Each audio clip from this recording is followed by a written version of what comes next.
This baby is malnourished, but there is plenty of food in the nearby town. This woman is hemorrhaging after losing her baby, but the local hospital wouldn't treat her. This woman has an undiagnosed illness, but can't afford to pay the bribes needed to get to a doctor.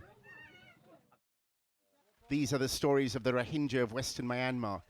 About 130,000 are prisoners in refugee camps in their own homeland. There are people here who need to see medical professionals and who are unable to do that because of policy that essentially deprives them of access to health care. When you confine a group of people to displacement camps and then you deprive them of basic needs for survival, it has a destructive impact. The conditions here are deplorable, but perhaps much like other refugee camps around the world, the difference here is that these conditions are avoidable and the result of government policy.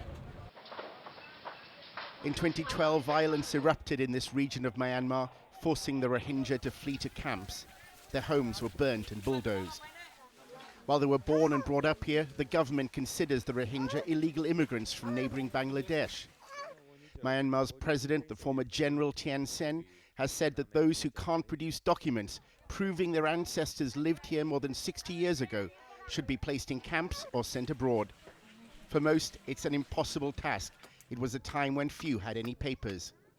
Such a policy has led to accusations that the government is trying to destroy the Rohingya as a people. These acts would lead to a slow death of the victims, and that's where the destruction, whole or in part, comes from. Over the last 8 months, a clinic at Yale Law School has been analyzing recent events in Myanmar in the context of the legal definition of genocide. In order to establish guilt, a court would need to prove that government officials have shown a deliberate intent to destroy the Rohingya. We think we have strong evidence to believe that genocide is occurring, given the scale of atrocities being committed and the way that people and politicians talk about Rohingya. We think it's hard to avoid a conclusion that intent is present. As the first contested elections in a quarter of a century approach, Aung San Suu Kyi, the icon of Myanmar's democracy, has ignored the plight of the Rohingya. Like many world leaders, they prefer to engage with former military rulers rather than stand up for the rights of a powerless people. Rees, Al Jazeera, Western Myanmar.